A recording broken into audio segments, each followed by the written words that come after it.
Hola, muy buenas a toda la gente que nos sigue tanto en redes sociales, Facebook, Twitter, YouTube, ¿vale?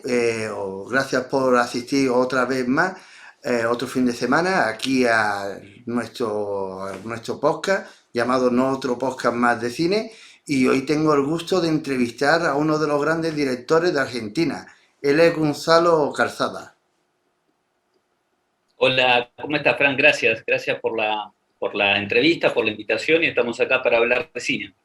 Ok, y gracias por estar con nosotros y compartir toda tu pasión por el cine, ¿vale?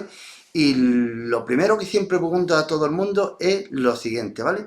¿De dónde viene tu pasión por el cine y qué película te marcó y te enamoró para decidirte a ser director de cine y dedicarte a este oficio? Bueno, toda mi generación es una generación más visual, ¿no? O sea, yo nací en el 70 y mi pubertad fue en toda la década del 80, pubertad, adolescencia, digamos, ¿no? De manera que en los 80, viste, estaba todo el cine de Spielberg, todo ese universo que explotó en el 82 con ET, pero ya venía un poco presentándose con las anteriores películas de Spielberg, ¿no? O sea, Tiburón, Encuentros. Y yo pienso que eso, eh, de alguna manera, es como una cuestión cultural que hizo que nuestra generación fuera una generación muy audiovisual.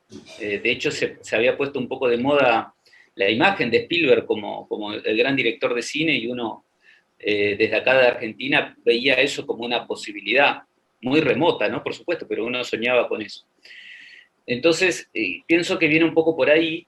Eh, Después son cuestiones, me parece, más bien muy subjetivas. Uno nunca sabe por dónde viene el deseo de querer hacer cine. Yo te diría que para mí mi pasión es el dominio del relato, la narratología, el relato, la historia.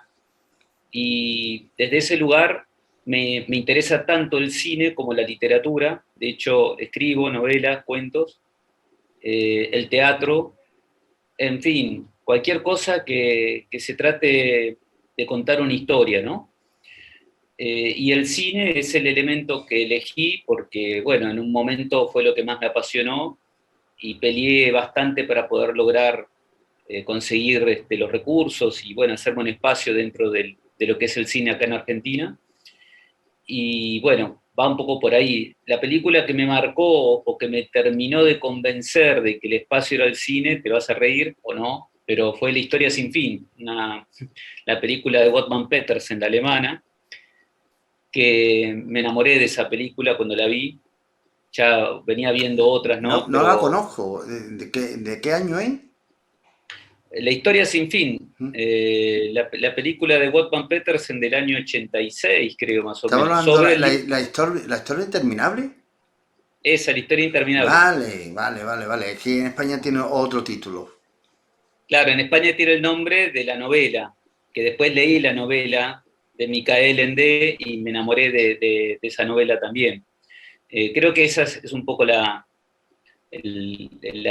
película que cuando salí dije, yo quiero hacer esto. Era chico, ¿no? Por supuesto. Vamos, yo también recuerdo de haberla visto de pequeño y yo podría tener como 3 o 4 años. Claro, bueno, sí. Pero para un adolescente, viste, todo ese juego especular entre la fantasía, la realidad, me había resultado sorprendente. Me parece una película todavía hoy muy poética, igual que la novela, por supuesto. Ok, ¿y cómo fueron tus comienzos? ¿Estudiaste cine o aprendiste de forma autodidacta? Háblanos un poco de tus inicios. No, acá, digamos que se había empezado a hablar de escuelas de cine. No había mucho, te digo, en los 80 acá hablar de estudiar cine era muy raro. Recién en los 90 empezaron a aparecer algunas escuelas y Argentina tiene una estructura eh, muy, muy de que todo ocurre en la ciudad de Buenos Aires, ¿viste? Entonces, si vos sos del interior, de alguna ciudad del interior, tenés que ir a estudiar a Buenos Aires si querés lograr algo. Sobre todo en esa época en donde no existía ni internet, ¿viste? No había tecnología. Entonces, si vos querías hacer cine, las posibilidades que tenías era el Super 8 o el 16 milímetros. Recién la tecnología de video que estaba apareciendo era el Super VHS. De manera que yo viví, que te diría, todo el arco completo de la revolución tecnológica que estamos atravesando. Desde el 35 milímetros, Super 8 y 16 milímetros, que es el celuloide, al Super VHS, el Umatic, el Betacam, el Mini DV, que es el que aparece con Dogma, que era la famosa cinta digital, porque el resto de las cintas analógicas se degradaba con las pasadas. Bueno, y finalmente Internet y ya directamente los discos rígidos. Entonces, la verdad es que no era solo estudiar cine en términos del relato cinematográfico, sino también atravesar todo este enjambre de tecnologías y aprender a ver la potencialidad que tenía cada una. Los primeros cortos que hice fueron en tecnología de video, hasta que me fui metiendo más en el celuloide. El celuloide, que es el cine, digamos, el 35, el 16, el Super 8, es algo que me gusta mucho, me fascina.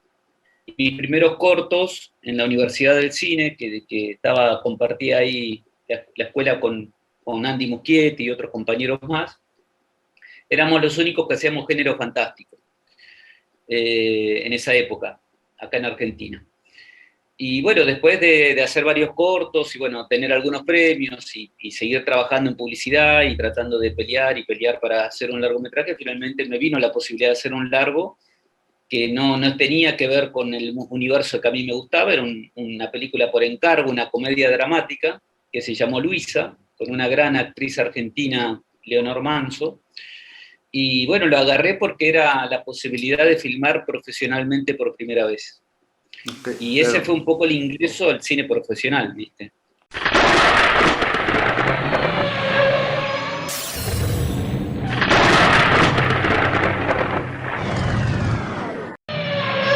ok. Pero yo imagino que, claro, en el proceso tuyo de hacer cortos, etcétera, yo imagino que no era lo mismo rodar en digital que rodar con formato físico, en 35. Porque digamos que cuando tú ruedas en 35, lo que estás hablando, ruedas más limitado, dependiendo del rollo de película que tengas.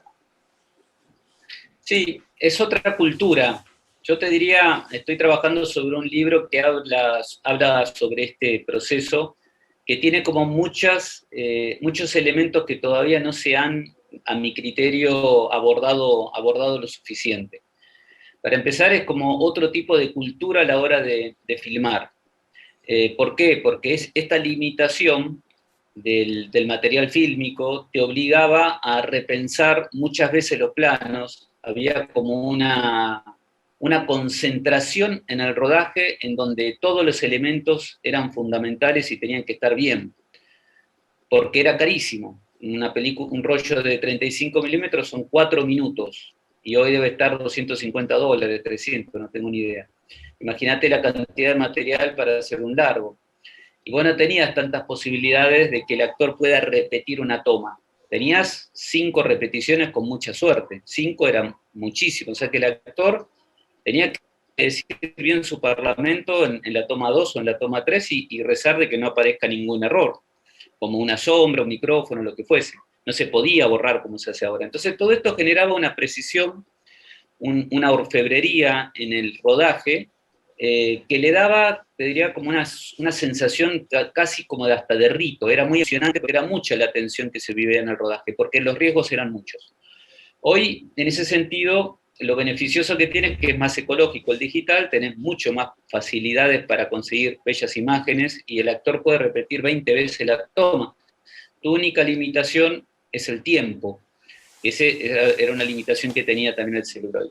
Pero se ha perdido esta especie como de orfebrería. Viste que el trabajo del orfebre es un trabajo refinado en un punto. No importa si después ese producto queda bien o mal, pero hay un trabajo en el cual ese artista se sienta a trabajar con el metal de una manera muy especial, que le da una aureola de rito. En el celuloide, en el digital vos tenés 3, 4 cámaras, se filma muy a velocidad, no importa mucho a veces lo que se filma porque todo eso después se puede resolver en postproducción. Y todo este ejercicio va dejando el proceso como en una cáscara. El actor no se preocupa por aprender mucho el texto porque total tiene 15 tomas, el director no se preocupa mucho por pensar una apuesta a veces porque tiene 5 o 6 opciones, y todo va generando un vuelo en el cual no hay penetración hacia adentro, no hay profundidad. Entonces a veces nos quedan productos que son muy lindos o están muy bellos, ¿no? Muy bien filmados, pero hay una sensación de que no te pasó nada, es decir, no te atravesó. Y yo creo que si el rodaje no tiene violencia y fuego en un punto, si no tiene pasión, tampoco lo vas a poder generar en el espectador. Y es muy difícil encontrar pasión cuando los hábitos de producción son tan blandos en este momento. Ok. Esa es una de las diferencias que noto, ¿no? Lo cual no quiere decir de que uno en el digital no pueda hacer cosas maravillosas, pero tenés que forzar la máquina mucho más, porque el cambio de paradigma o de lenguaje generó nuevos hábitos, ¿viste?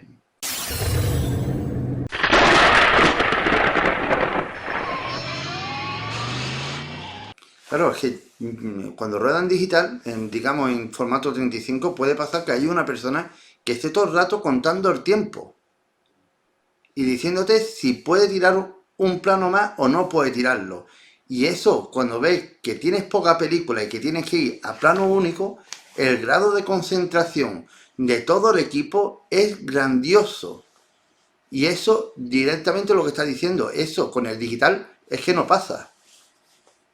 No, y te digo más, en general nos está pasando en muchas cosas, porque la revolución tecnológica genera hábitos muy distintos en todo sentido. Tenemos un espectador hoy que se le da de mirar en la boca como a un bebé y casi no tiene posibilidad de elegir qué quiere ver o de pensar lo que vio, porque apenas termina de ver algo ya le están enganchando otra.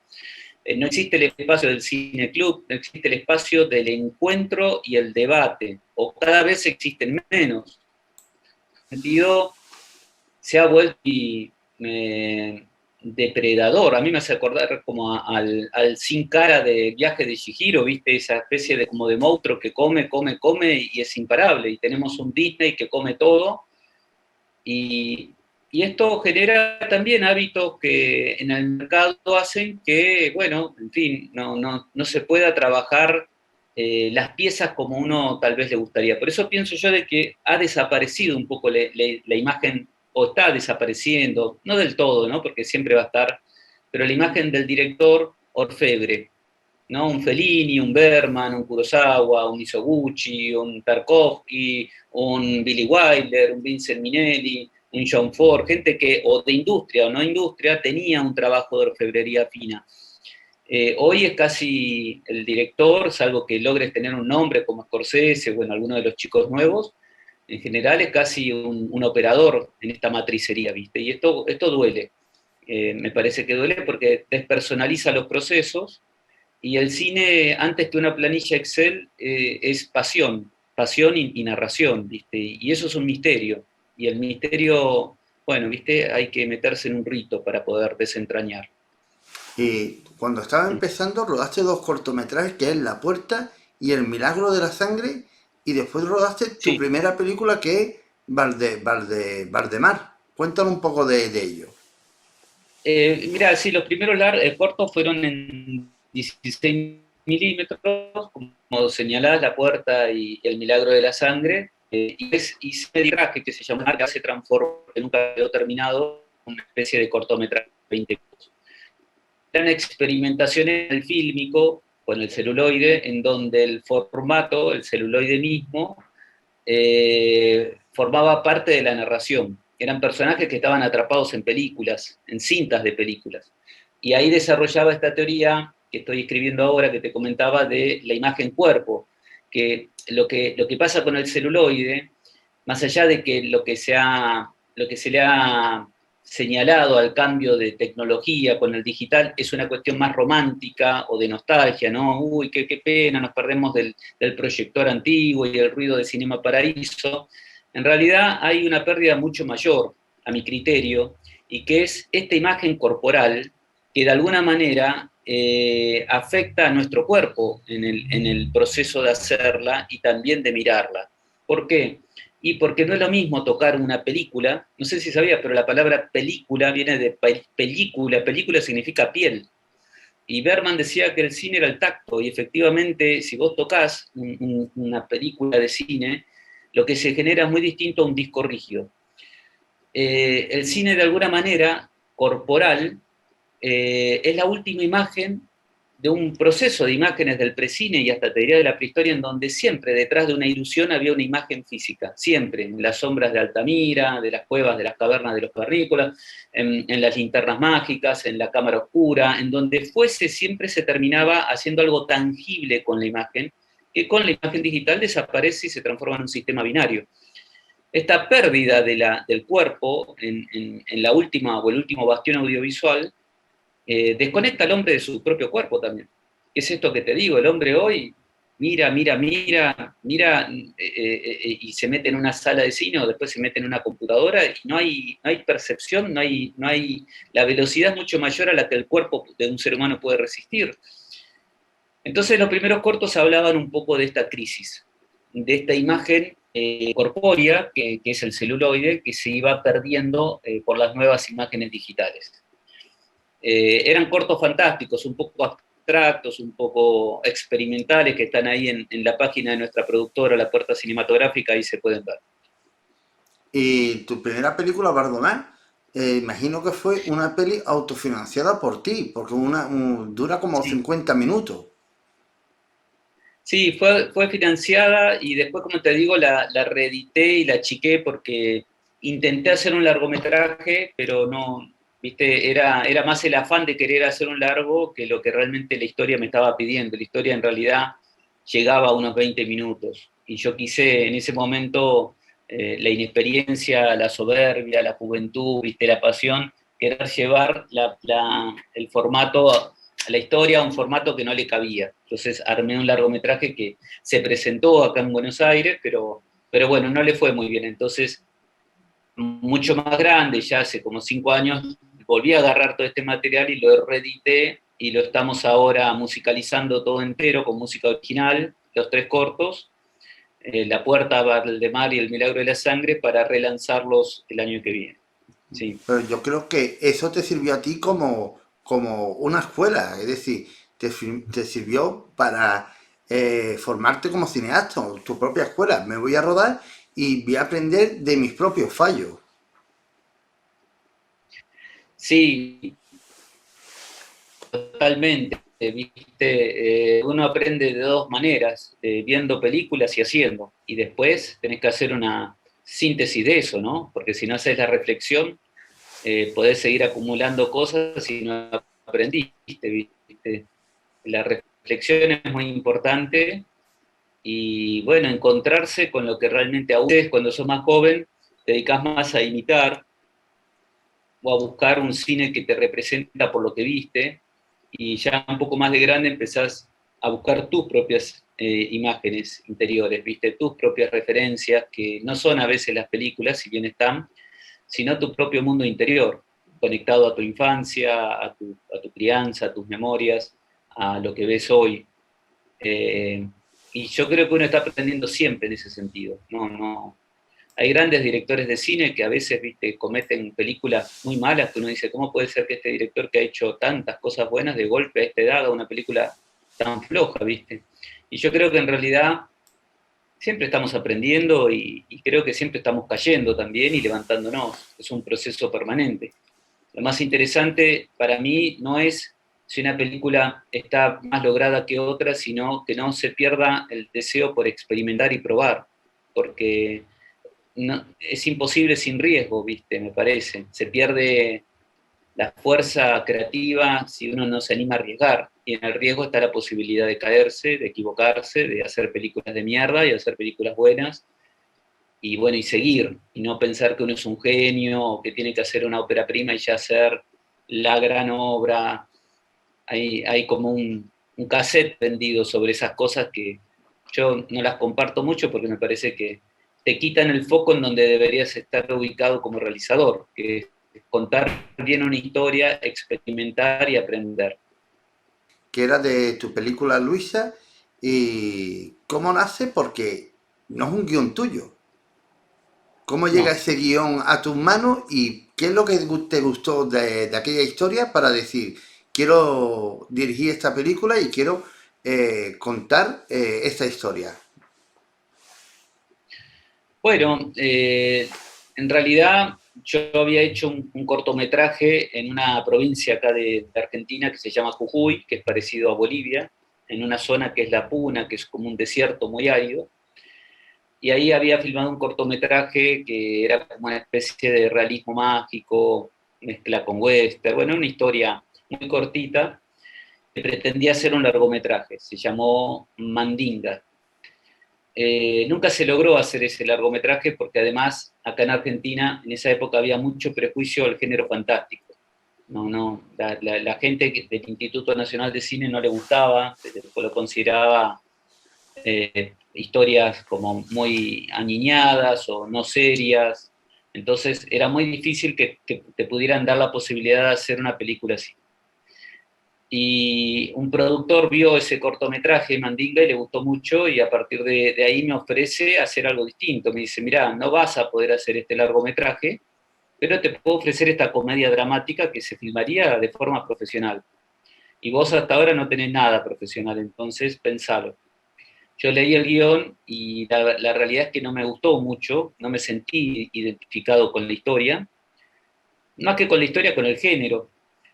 Me sentía incómodo, como que no sabía cómo abordarlo, pero después pidiéndole consejo a un tutor me dijo, vos no tenés que dudar de estas cosas, tenés que agarrar y hacerlo, y buscar la manera de apropiarte de la historia, porque por ahí este cortometraje en Mandinga nunca lo vas a poder hacer, y capaz que esta película, Luisa, es la posibilidad que puedas seguir filmando películas profesionales.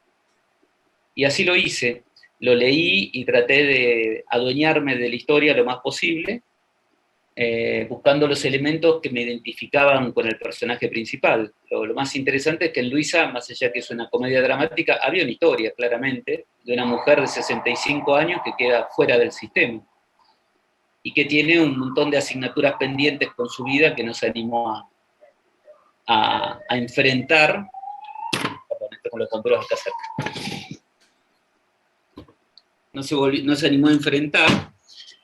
Y bueno, esta situación la lleva a enfrentar todo lo que no hizo en su vida. Un poco es así la historia. Y me resultó interesante, se filmó en 35 milímetros, fue toda una experiencia porque, digamos, fue muy justo todo, ¿viste? ¿En qué sentido? Había poco material, pocas horas de rodaje, el formato era profesional, me encontraba con técnicos que trabajaban muy bien, pero trabajaban horario. Las diferencias entre el cine independiente y el cine profesional es que ahí está el director más encorsetado entre los límites de la producción y lo que los técnicos te van a ayudar a hacer. El técnico corta la hora y se va, no importa si te queda una toma por la mitad. En ese sentido es muy riguroso y vos te quedabas con muy poco material. ¿Y qué nos puede contar de cómo fue la experiencia de rodar aquella película con una gran actriz como es Leonor Manso? Porque en Bueno, Argentina es una actriz con una gran trayectoria. sí, efectivamente, como decís, Leonor Manso es una gran actriz y esta era una película monocular, ¿viste? Todo pasaba por el personaje de Luisa, entonces teníamos que conseguir una actriz que realmente pudiera llevar a la película adelante. Y la verdad que fue toda eh, toda una gran lección de cine, porque ella fue una gran maestra. Nos reuníamos todas las mañanas a leer el guión, en el desayuno, y ella me enseñó a leer un guión de forma teatral en todo caso, pero con recursos del teatro que me resultaron muy útiles en el cine. Y después la responsabilidad de los nervios, ¿no? Porque además de ella estaba, bueno, El Rojo, que es otra figura importante acá en Argentina, eh, y otros actores más, Victoria Carrera. Eran un casting de actores y actrices profesionales, y, y fue como tirarse a la pileta, ¿viste? Porque a mí lo que más me incomodaba era que estaba filmando ciego en un punto. Yo me hacía el que sabía lo que quería, pero en realidad no entendía bien el formato de la comedia, entonces lo llevé hacia un poco la imagen expresionista o fantástica que me gustaba a mí, y me la jugué por ese lado. Y creo que la película, a partir de ahí, desarrolló como una singularidad visual que le hizo bien. No pasó desapercibida, se estrenó acá en los cines, fue reconocida, fue premiada también afuera en Europa, en Asia también. Y bueno, me permitió la posibilidad de poder elegir por ahí un proyecto más cómodo para mí. Luisa fue el gran aprendizaje, el gran título de recibirse, el gran examen para recibirse de director de cine. Y después tu segundo cortometraje, La plegaria del vidente, es una adaptación de la novela de Carlos Balmaceda. Sí. ¿Esto cómo nació? ¿Esto era una... ¿Tú lo querías hacer esta película o realmente fue un encargo? No, después de hacer Luisa, que no fue bien, el mismo productor me propone hacer otra película de ese estilo. Y yo traté de empujar a elegir un gusto que me gustara más a mí. Entonces le dije, mirá, ¿por qué no hacemos otra cosa, viste? Porque yo la verdad que no me siento muy cómodo con la comedia dramática, y no sé, ¿no tenés otra cosa? Y justo tenía un guión de un policial negro que era La plegaria del vidente. Bueno, y el policial negro a mí me encanta.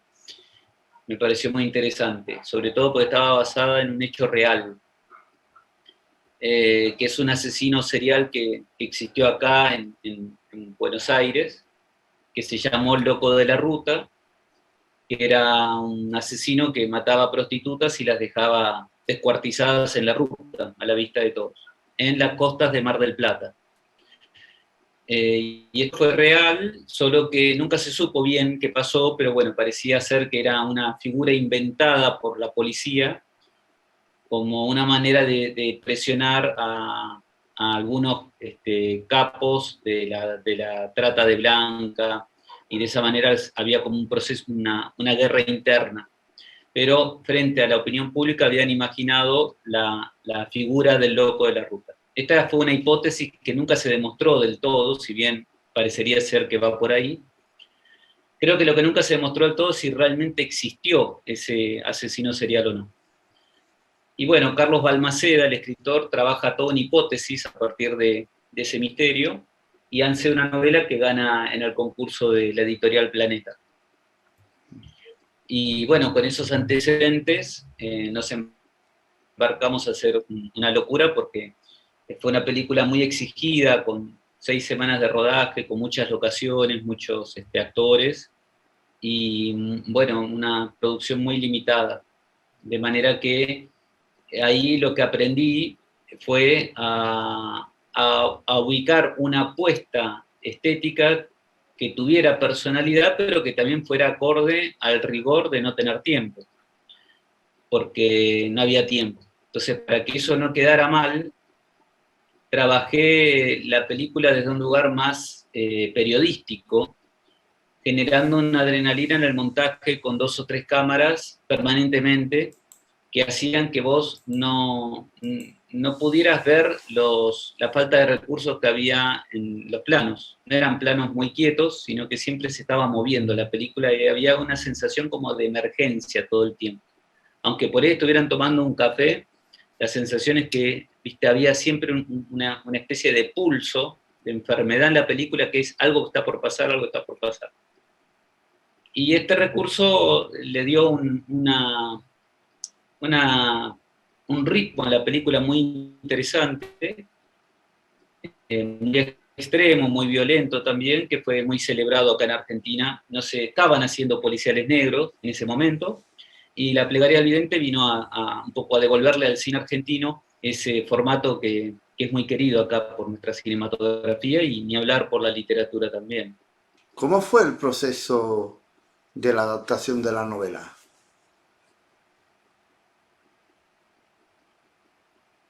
Sí, ese fue un trabajo muy interesante también. Fue muy difícil porque la novela está contada por tres personajes, un periodista, un vidente y un investigador, un policía.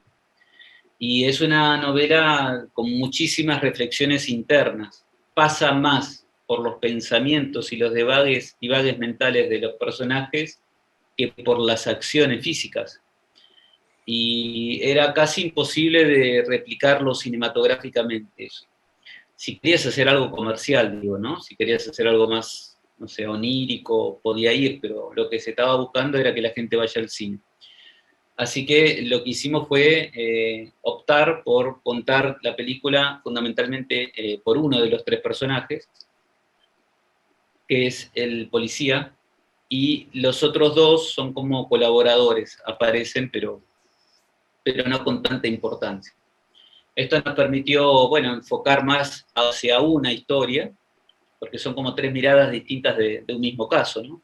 Y en este caso fue, bueno, elegir una de esas miradas y las otras funcionan como elementos de complemento.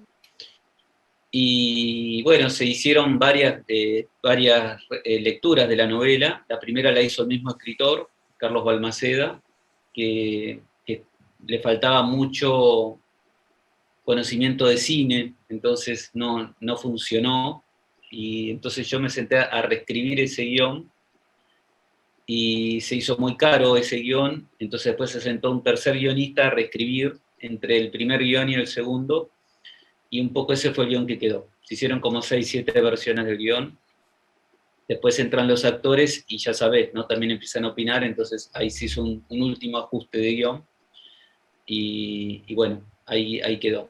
Si vos ves la película, me parece que es una buena adaptación porque no es una postal de la novela, ¿viste? No es una ilustración de la novela, sino que tiene su propia personalidad y su propia forma de relato, que es distinta a la que se propone en la novela, que es mucho monólogo interior. Acá es muy física la película, es muy externa, hay una voz en off, que es como un poco la que va avanzando, que la cuenta el periodista, y nada, me parece que fue una película que dentro de sus limitaciones quedó bastante bien lograda. ¿Vale? Tus últimas tres películas como Resurrección, Luciferina o Nocturna, ¿vale? Son guiones tuyos. Me gustaría que me contaras cuál es el proceso tuyo a la hora de escribir un guión. Eh, Mira, como un poco volviendo al principio de nuestra charla, lo primero que ubico es la historia. Yo no pienso tanto al principio, esto es una película, esto es un cortometraje, esto es un cuento, esto es una novela, sino que empiezo a armar como una tela, ¿viste? Si bien ya la experiencia uno te va indicando por dónde puede ir esa historia, qué formato final va a tomar, pero la realidad es que la fuente inicial es una historia de algo que está ocurriendo. Por ejemplo, Resurrección al principio era un cuento de 10 páginas, después se transformó en una novela corta, después se transformó en un guión, y después se transformó en una película, y cuando se hizo la película se hizo una novela, que ya no era la novela, era una novela más larga. Pero en realidad todo se fue retroalimentando hasta que finalmente quedó la forma que tenía que tener. Eh, este tipo de pensamiento me saca del encorsetamiento de pensar, bueno, esto es cine, se tiene que escribir de tal forma, sino que es un proceso que viene a posteriori ese. Si es cine, después se hará el guión sobre esto, pero el primer trabajo es sobre el relato, sobre la historia. Hoy ya, no sé, con un poco más de experiencia, cuando voy escribiendo me voy dando cuenta, ¿viste? De para dónde va. Y no estoy muy de acuerdo con las estructuras rígidas que te explican en las universidades sobre cómo armar un guión o un relato, todas estas estructuras. Yo creo que también esto encorseta o limita la posibilidad del escritor de poder hacer el proceso creativo algo más vivo. No sirve un escritor que se sienta a pensar sobre algo que está pasando y dice, bueno, pero ahora tiene que pasar algo, pues tiene las 25 páginas y tiene que venir el punto de giro. Si pensás de esa manera, es como que estás pensando en una estructura y no en una historia. Y eso después se nota. Entonces, yo voy como construyendo un poco esta tela, y que es como un primer periodo muy voraz, estoy todo el tiempo escribiendo y escribo todo y no me condiciono, y sé que muchas cosas son una mierda y otras están buenas, pero es un proceso de escritura muy violento. Y una vez que pasa ese primer estado de febril, lo dejo ahí y voy pensando un poco qué puede ser esto, si puede ser un corto, un largo, un cuento, una novela. Y bueno, y si es un largo, si va hacia el lado del cine, ahí lo que se empieza a generar es como un diálogo entre la literatura y el cine. Yo no suelto la historia, no es que la dejo sola como un guión. De hecho, cuando vos lees un guión de los que yo escribo, tienen un formato más bien literario. Hay pensamientos, hay cosas que por ahí no se reproducen en la imagen, pero es un guión que yo me hago para mí mismo y para algunos actores. Porque creo que la novelización, en ese sentido, los recursos que te da la novela, son muy valiosos para darle profundidad al relato. El relato fantástico, vos sabrás bien, tiene una zona muy sensible que es el verosímil, ¿no? Si vos querés convencer a alguien que algo extraño o fantástico está por ocurrir, o que vas a presentar un mundo mágico, mientras más verosímil sea ese mundo y más profundidad tenga y vos puedas reconocerte como que eso es posible, mejor vas a entrar en la trama y no se te va a romper la evocación, que es lo que uno quiere, que no se rompa la evocación. Entonces, para eso no podés trabajar desde la cáscara, no podés entrar a una casa de ruinas góticas y dejar un poco pintado el fondo y ya, porque se nota.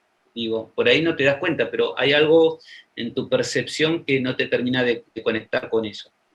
Entonces ahí entra este rigor literario que hace que los personajes se entiendan, los actores entiendan cómo son sus personajes, que a veces es muy difícil también interpretar. Acá no hay tanta cultura del cine fantástico en Argentina, recién ahora, y de golpe un actor no sabe cómo interpretar un vampiro, un poseso. Son personajes que lo peor que puede hacer es no tomárselo en serio.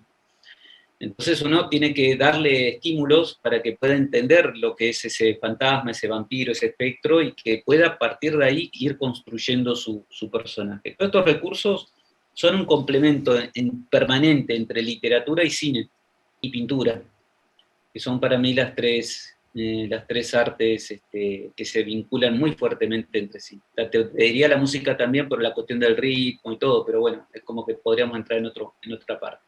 Por lo menos en esta primera etapa de la construcción de una historia, personalmente lo trabajo desde ese lugar. Después lo que me pasa es que cuando se rueda la película, aparecen aportes del mismo lugar donde se filma, o de los actores, o de situaciones que ocurren en el rodaje, que me resultan mucho más ricas que las que había pensado yo a veces en la novela. Por lo cual, la película le devuelve a la novela recursos que es como haber vivido la historia en carne propia, ¿viste? Un escritor a veces imagina una historia gótica, pero no tiene la posibilidad de atravesarla. Y la puede atravesar con su imaginación, pero no llega físicamente a atravesarla. Lo que tiene este proceso en donde se escribe la novela y la película en simultáneo es que se van retroalimentando una con la otra. Esto no es, como suele pasar a veces, una adaptación de una novela que es un bestseller, o la inversa, que es una película que tuvo tanto éxito que se hizo un relato, una novelización de la película. Esto es un proceso que se da en ese momento entre ambos formatos. Y me resulta muy interesante. Yo voy con una libretita, voy anotando cosas en el rodaje, que sé que después van a servirme a la novela, y viceversa, ¿no? Viene el actor y dice, ¿por qué el personaje hace esto? Y mirá, esto es lo que estaba pensando. Mirá lo que estaba pensando antes, mirá lo que le pasó cuando era chico, ¿viste? Todos recursos que por eso son muy literarios, pero que al actor lo ubican en un lugar. No a todos, pero a muchos esto le ha servido. Y con Resurrección, alcanzó unos registros históricos de taquilla para una película de género de fantástico en Argentina. ¿Cómo sucedió esto? ¿Era una película que tenía una distribuidora grande o fue un éxito gracias al boca a boca de los espectadores? Sí, yo creo que fue lo segundo que decís. La película no se distribuyó de manera grande, eh, yo creo que fue una suerte de varias cosas. Por un lado, el boca en boca, como decís vos.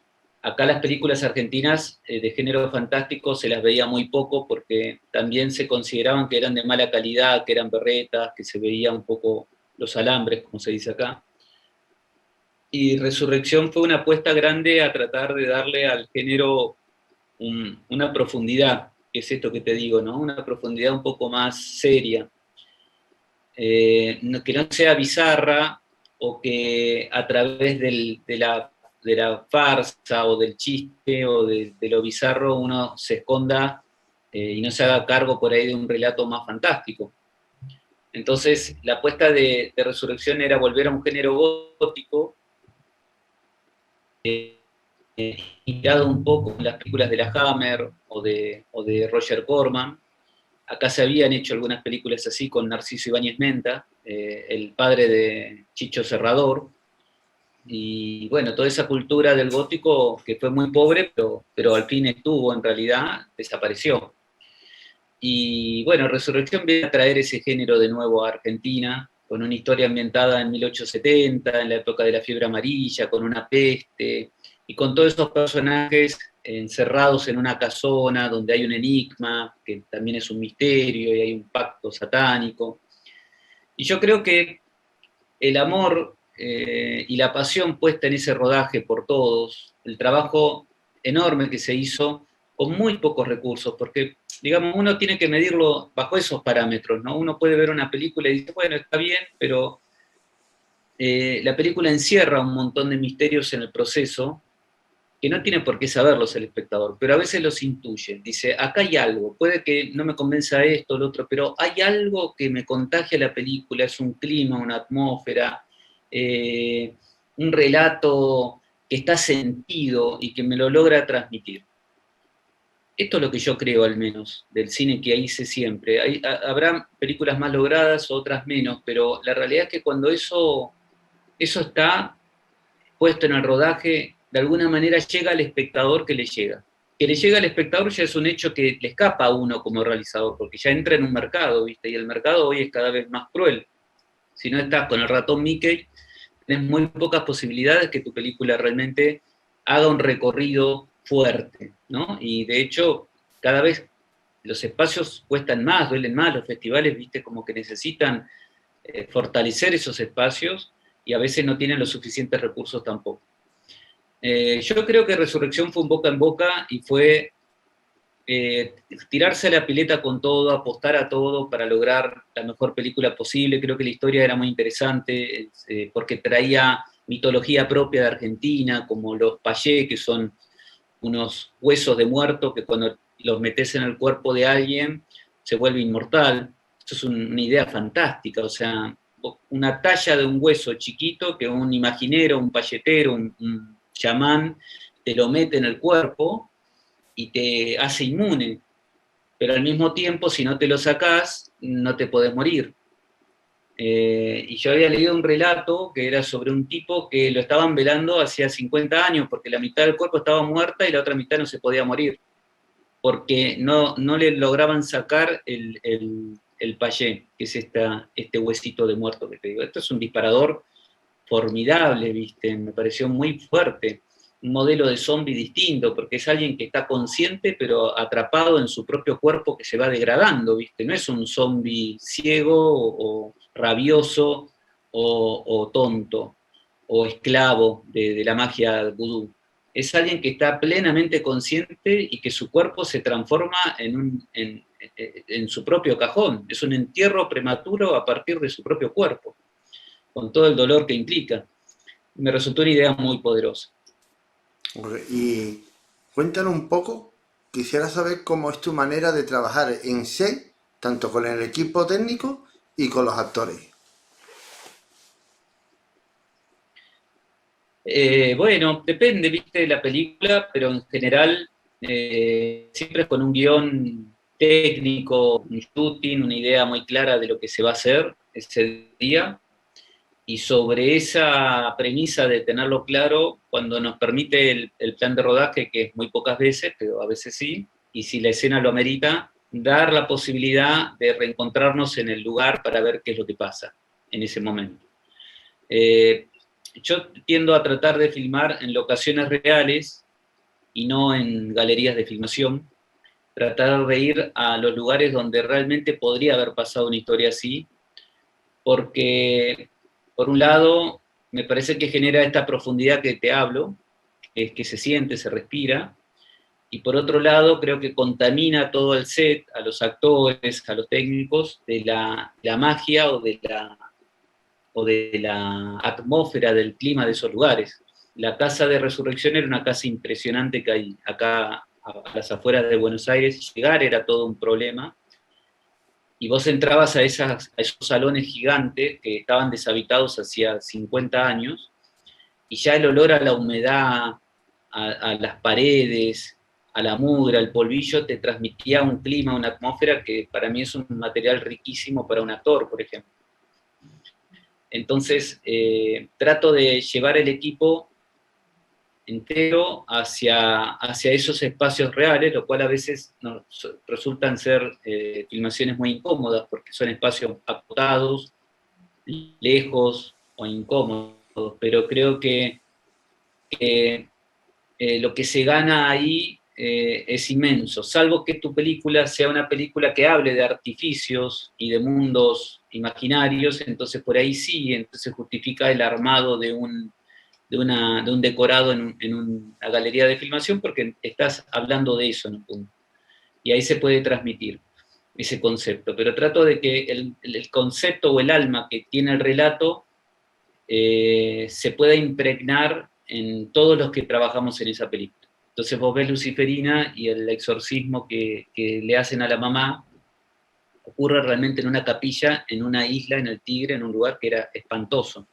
Y todo eso se filmó así, de noche, con mosquitos, con toda la naturaleza alrededor, y esa incomodidad y esa noche y esa sensación de estar en un lugar alejado y con posibilidades de que se levante el agua porque había todo el tiempo sudestadas, era un riesgo permanente, generaba una adrenalina tremenda, nos jugó a veces a favor y a veces en contra, pero te aseguro que le daba a los actores y a todos los técnicos un carácter que yo creo que se termina transmitiendo en la película.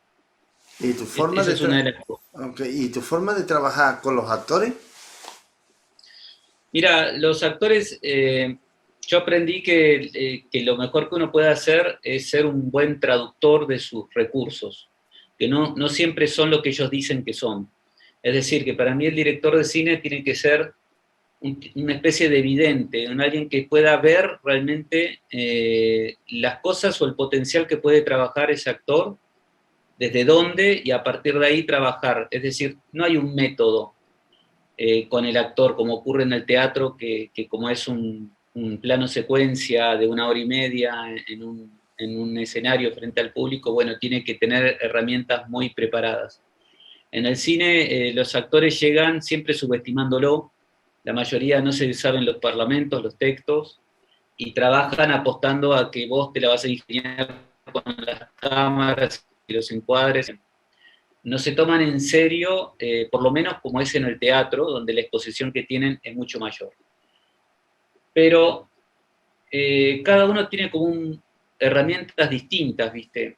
Y el secreto para mí del director es no forzar al actor a hacer algo que no puede, sino llevarlo al lugar incómodo, pero sabiendo que es desde sus propios recursos.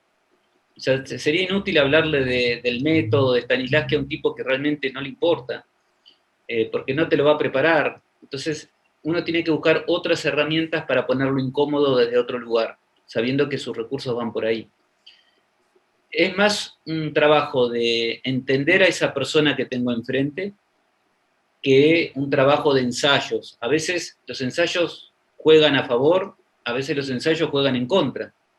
Hay actores que trabajan la improvisación en el set y necesitan que sea así. Y hay actores que los haces improvisar en el set y se perdieron totalmente.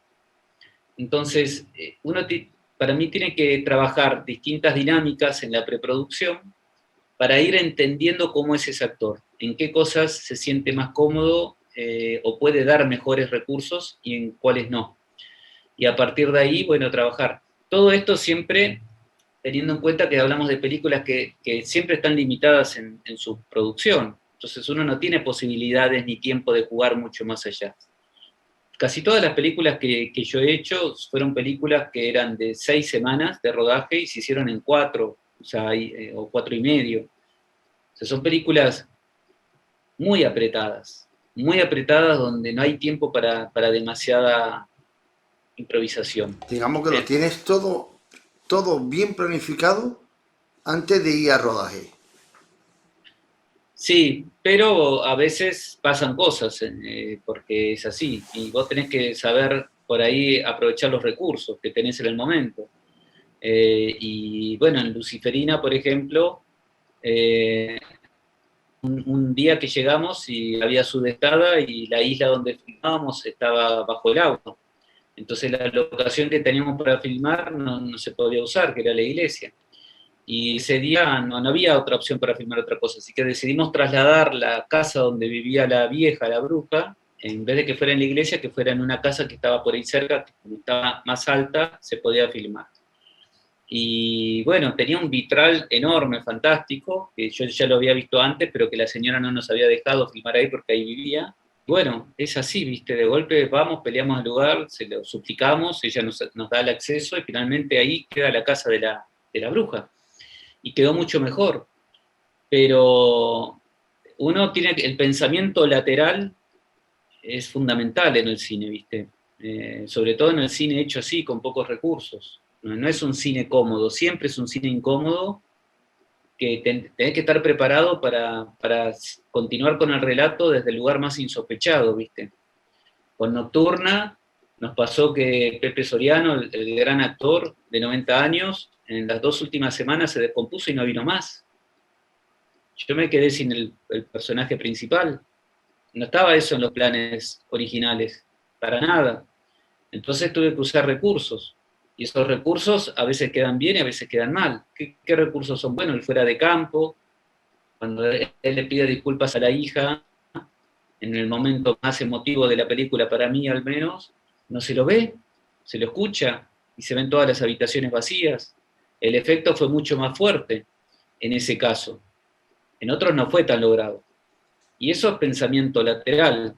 Y uno lo tiene en la medida en que va con la película muy en la cabeza, ¿viste? Preparado para soportar todo tipo de inclemencias. Y a veces te sale y a veces no. Y ahora quería que nos hablara de tu peli Nocturna. Me llama la atención una cosa, que tiene dos caras. Tiene la cara A y tiene como una cara B.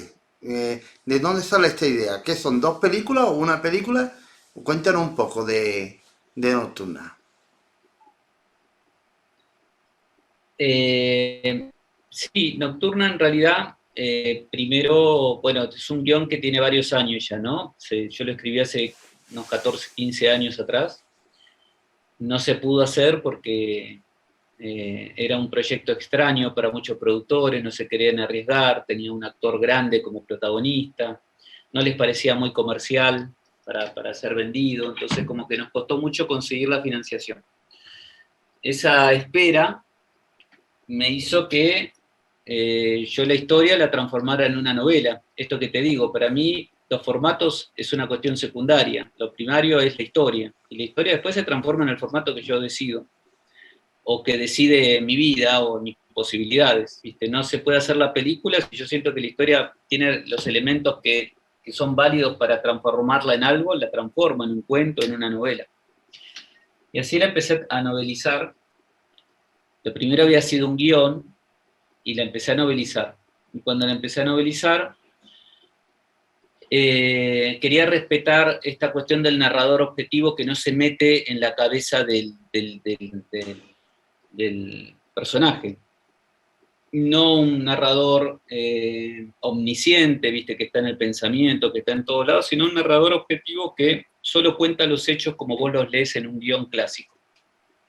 Pero al mismo tiempo me pasaba que el viejo, el personaje, tiene un montón de pensamientos, ¿viste? Y en realidad como la película habla de la pérdida de la memoria, del Alzheimer, de la vejez y también de reencontrar cierta ancestralidad mística en tu interior, había mucho de proceso interno, de recursos que eran muy ricos en la literatura, como es el monólogo interior, el fluir de la conciencia, ¿viste? Las escrituras de Virginia Woolf, de James Joyce, que son fascinantes cuando las lees.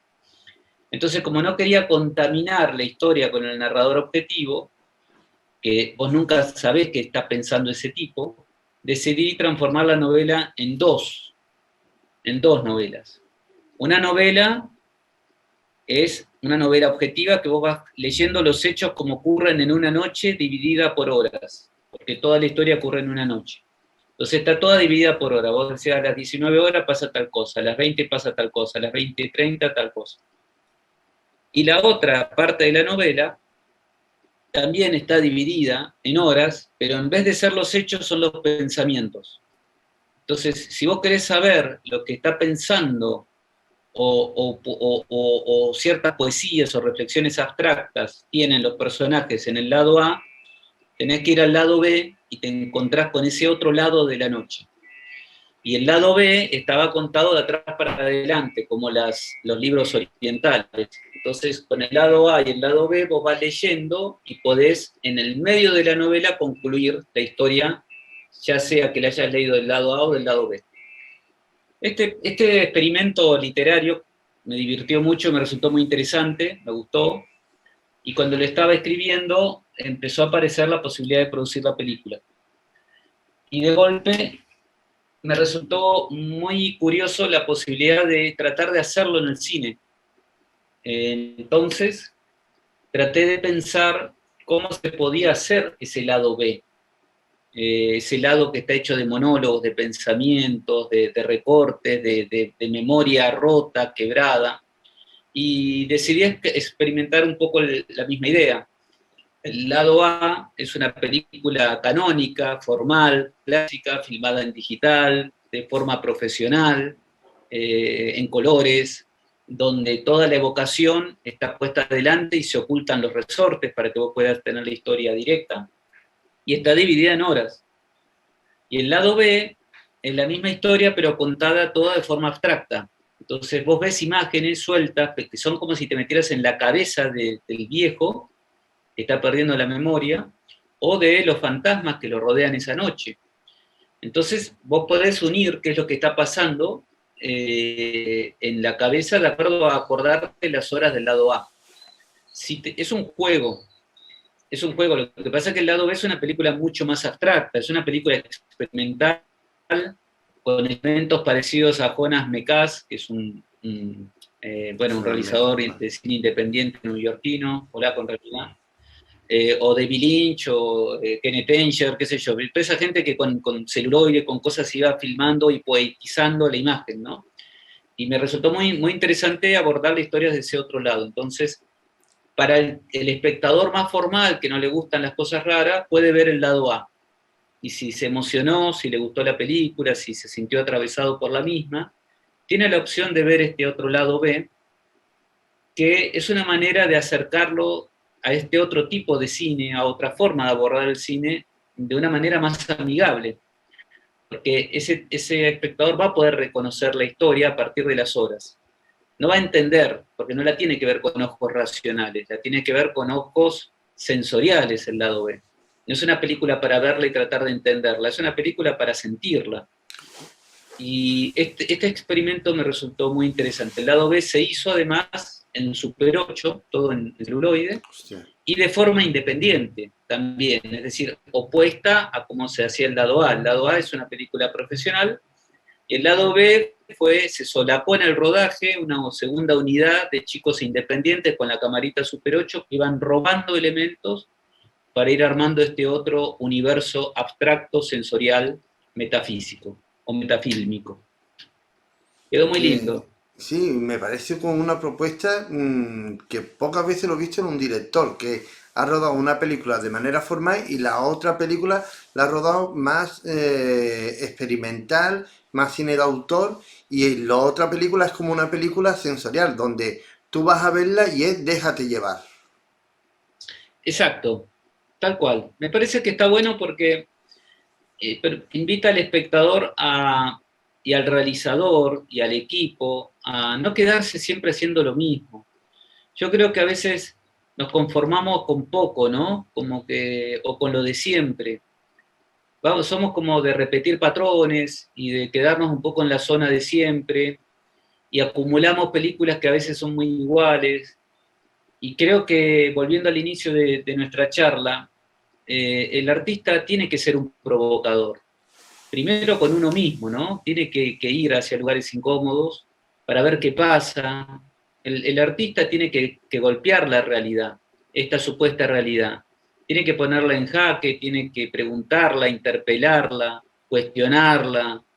Y esto se hace con las herramientas del artista. Si es un escultor, lo hará con el cincel, si es un pintor, con la pintura, y si es un director, con la cámara. Y después si esto se logra o no se logra, yo creo que ya que se haya materializado es un logro. Y además pelear contra este mercado que cada vez pretende que todo sea más parecido, ¿viste? Más igual. Cuando aparecen cosas personales, más jugadas, bueno, me parece que nos conecta más con lo vivo, ¿no? Con lo vivo del arte. Me parece que es muy importante. ¿Y cómo fue rodar con una leyenda del cine como es Pepe Soriano? Porque creo que cuando fue a rodar tu película llevaba como unos 10 años sin rodar anteriormente otra película. Bueno, él venía haciendo trabajos, de hecho hizo La vida de Franco en España, pero nunca, no había hecho un protagónico, hacía rato que no hacía un protagónico. Sí había hecho algunas cosas, papeles menores, pero no un protagónico como un Nocturno. Fue muy difícil para él y para nosotros porque habían cambiado las formas de filmación.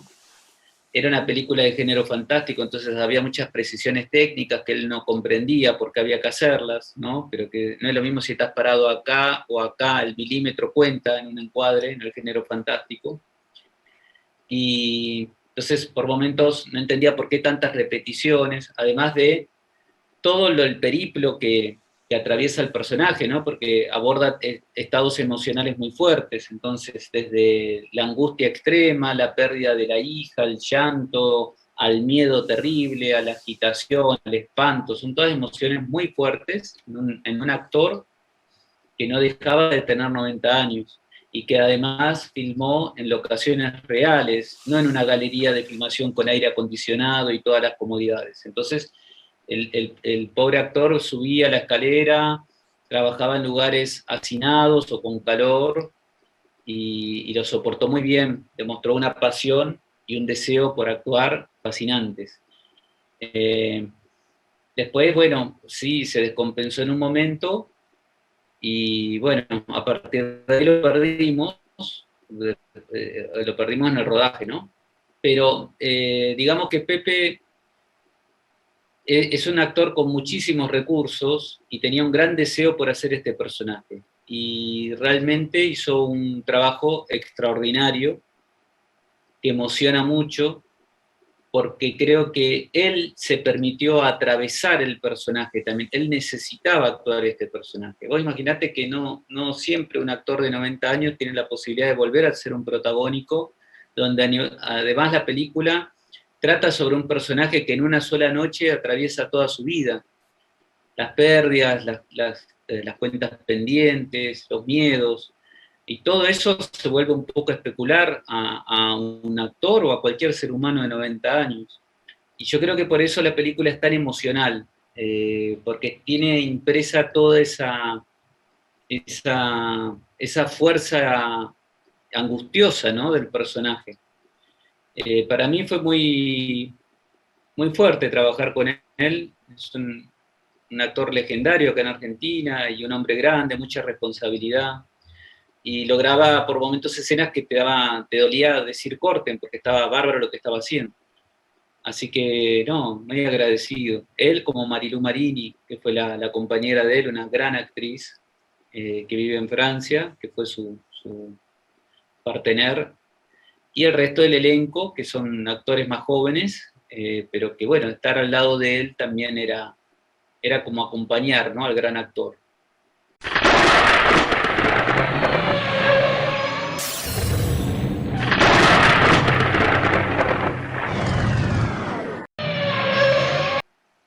Y me gustaría saber qué importancia tiene para ti que esta película Nocturna haya ganado en el Skinfest y qué importancia tiene también, aparte de este festival, que tus películas sean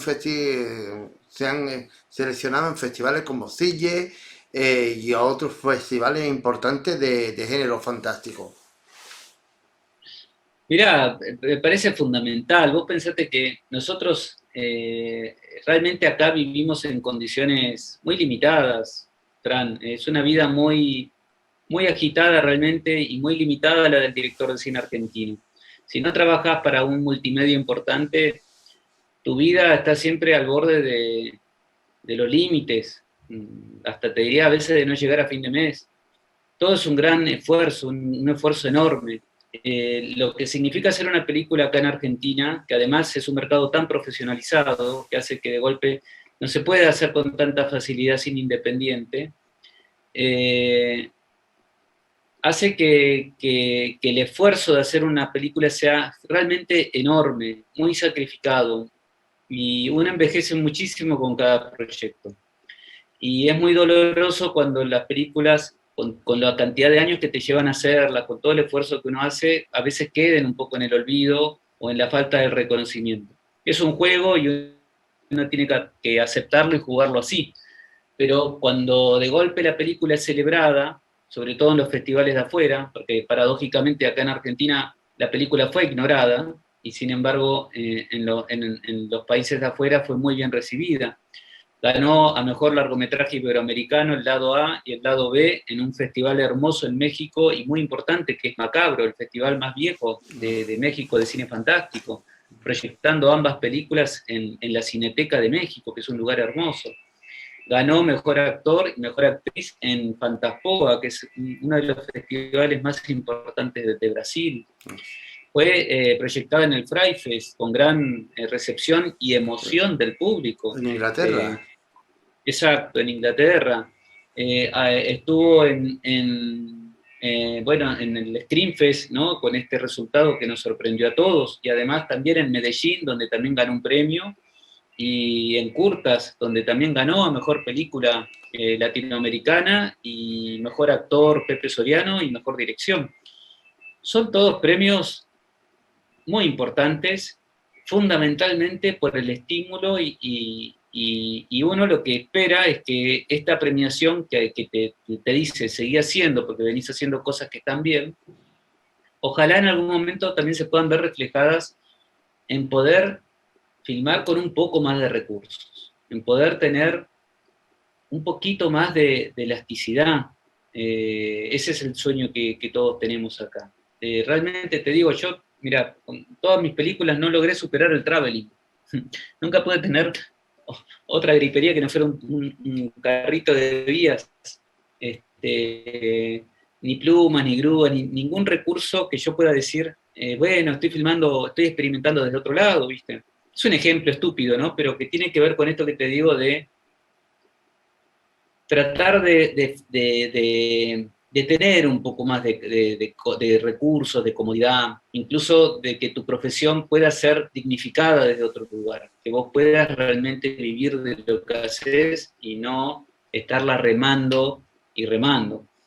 Ojalá que esto sea así. Y si no es así, no pasa nada porque, por un lado, si uno lo hace es porque está arrastrado por la pasión, y la pasión no tiene razón, no tiene razonamiento. ¿Viste? Uno no elige desde la pasión, uno es tomado por la pasión.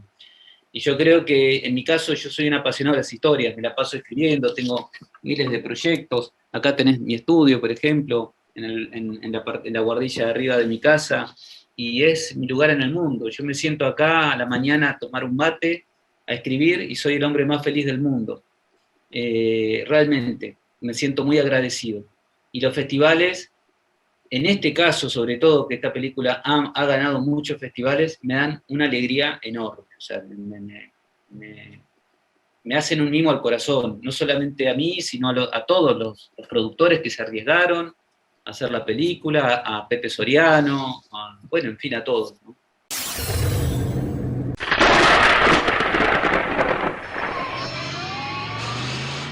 Sí. Y por último, para terminar, me gustaría que para los futuros cineastas o la gente que nos sigan y se quieran dedicar al cine, ¿qué consejos nos puede dar para dedicarte a esta profesión?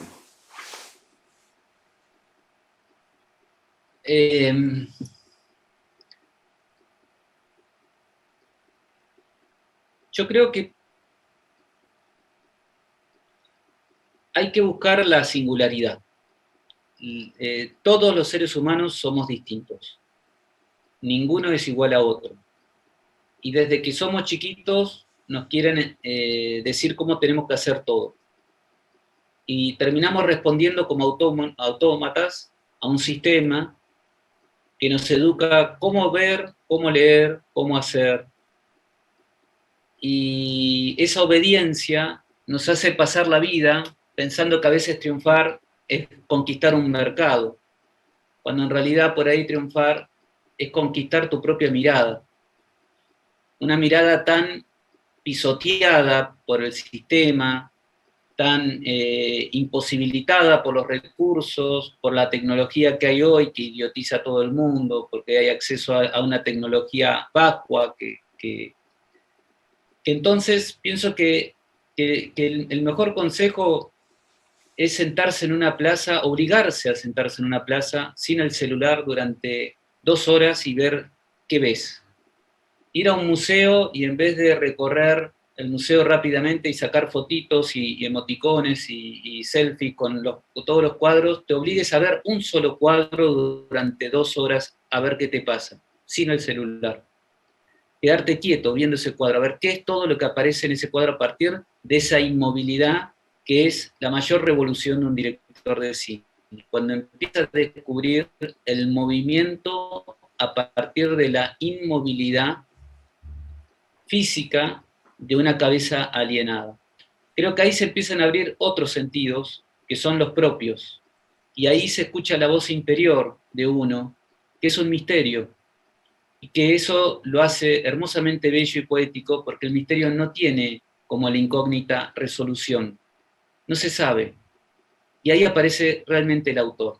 Y cuando alguien empieza a filmar desde ese lugar, es imposible que lo que haga no sea bello y que no sea trascendente. No importa si no es para un mercado, va a ser trascendente por el hecho en sí de haberlo hecho así, de esa forma. Creo que nadie puede pasar por la vida como director de cine o artista sin intentar conquistar esa mirada, que para mí es la mirada más importante. En 20 años nos acabamos muriendo, somos gusanos, polvo, no existimos más. ¿Qué es lo que vas a hacer en este tiempo para ser atravesado por la vida que tenés? ¿Vas a trabajar desde la mirada del otro o vas a empezar a trabajar desde tu propio mundo, tu propio universo, interpelándote una y otra vez? Es un ejercicio difícil porque ya soltar el celular durante un día es casi como un problema de un drogón, ¿no? que tiene que meterse en una clínica. Ni hablar si además lo obligás a ver un árbol durante 2 horas, pero creo que si alguien quiere estudiar cine, tiene que empezar por ahí, no ir a una universidad, tiene que sentarse y empezar a ver. Sentarse o quedarse quieto. Eso. Pues muchas gracias, Gonzalo, por aceptar la invitación y gracias por compartir toda tu pasión por el cine y haber estado aquí un rato con nosotros hablando de lo que más te apasiona, que es el cine.